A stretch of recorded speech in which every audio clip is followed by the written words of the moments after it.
All right, I want to do a quick recap or a quick overview of the theory of operation for the trigger mechanism.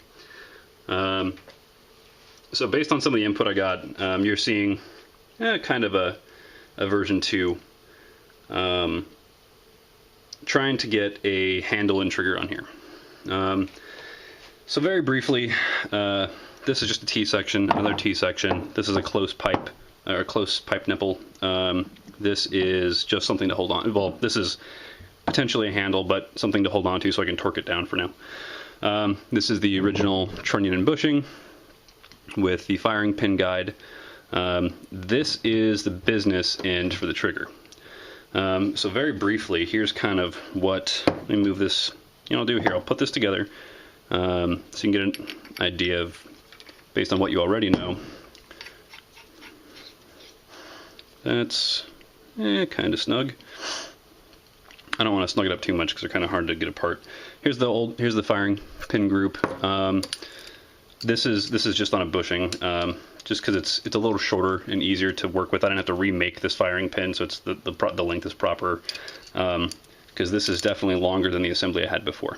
So I'm just going to throw this in here so you get an idea of, kind of get your bearings and back to where we were.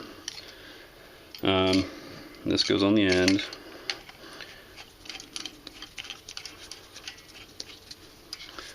Oh, hang on. So it's useful to have a couple pieces of pipe hanging around to give you some leverage. Come on. Get on in there. There we go. And just pop it up. Okay, so that's kind of where we were, and the trigger is going to go up in there, which you can probably see the firing. Yeah, you can see the firing pin, sort of. So we can get some light on there. There you go. Stay. So there's the firing pin. You can see it actuating. So you can see in there the shaft collar at the front of the firing pin, and the idea is that this pin goes up and blocks that fire, or that shaft collar when you pull it back. So this is another bushing, reducing bushing, and I slid an 8-inch or an 1/8-inch pipe through it, and I epoxied that in there. This is really convenient because it has a pre-made cap. There's springs that fit in it. This is 1/4-inch pipe that has a hole drilled in it so I can actuate it, and the outer pipe has been slotted to get a pin in there. So in the Charles Henry design, there's like a, kind of basically a roll pin that holds it in there. He didn't use a roll pin. I've got some laying around. But basically there's a pin in there that holds this, and there is a slotted, let me see if I can get a good demonstration here for you. Oop, that's backwards. There we go. So anyway, the idea is that you pull back on this aluminum block and it lowers the firing pin. So you can see this one's really rough still. There's fitting that needs to be done. I'm trying to simplify this. And I don't have access to the thicker stock that Charles did. So you could cut this piece down so that there's not a lot left of this trigger. I've played around with some other ideas, like I have some square tubing that I've kind of hollowed out and made ears on. That'll, slide over there. And what I can do is I can pull back on this and it'll actuate that trigger down. I don't really like this too much. If you have some ideas and want to play around, I'm open to them. But anyway, here's the short version. So this spring holds the firing pin up so that it engages automatically when you pull the firing pin back. Sorry, this spring holds the sear pin up so it engages automatically when you pull the firing pin back. I'm going to go ahead and throw this in so you get a really quick idea of theory of operation. Actually, I'll pull that out for now.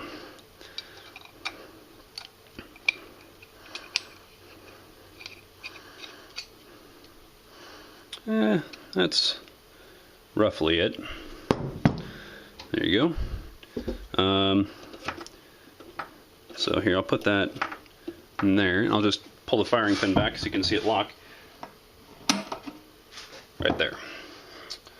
And the idea is that you pull this down. Like I said, right now it's really rough. I have some carbide burrs to clean up the insides of them. This is galvanized pipe, so that the inside of them is really pretty nasty. You can use sandpaper. The carbide burrs work really well. These are 1/8 inch shank. I just got them off of Amazon. I don't know if you can see that.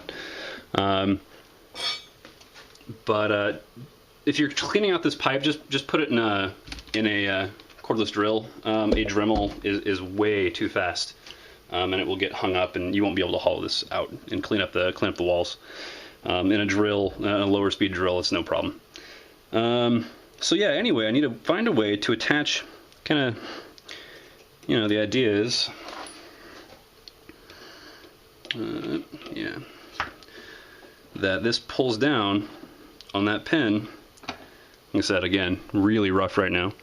Pulls down on that pin. So I've got some other ideas. You could rock it and push it down. I kind of like the idea of a rocker or a cam, as long as it's really easy.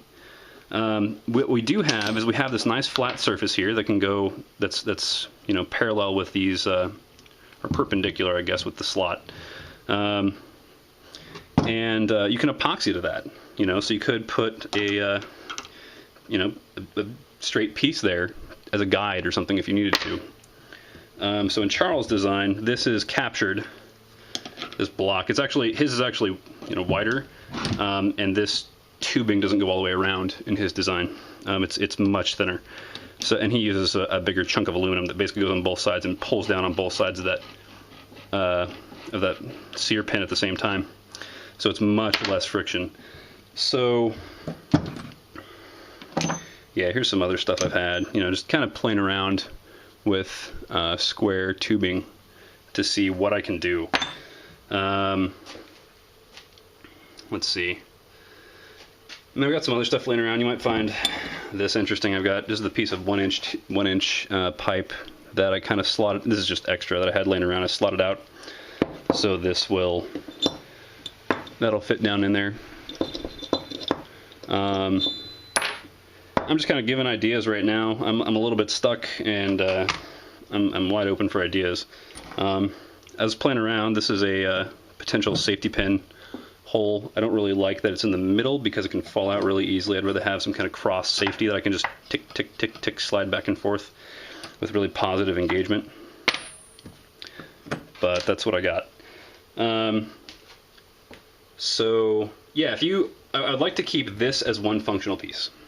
So this is one functional piece, the trigger is one functional piece, and this is one functional piece, and the rest of it is just off-the-shelf pipe parts.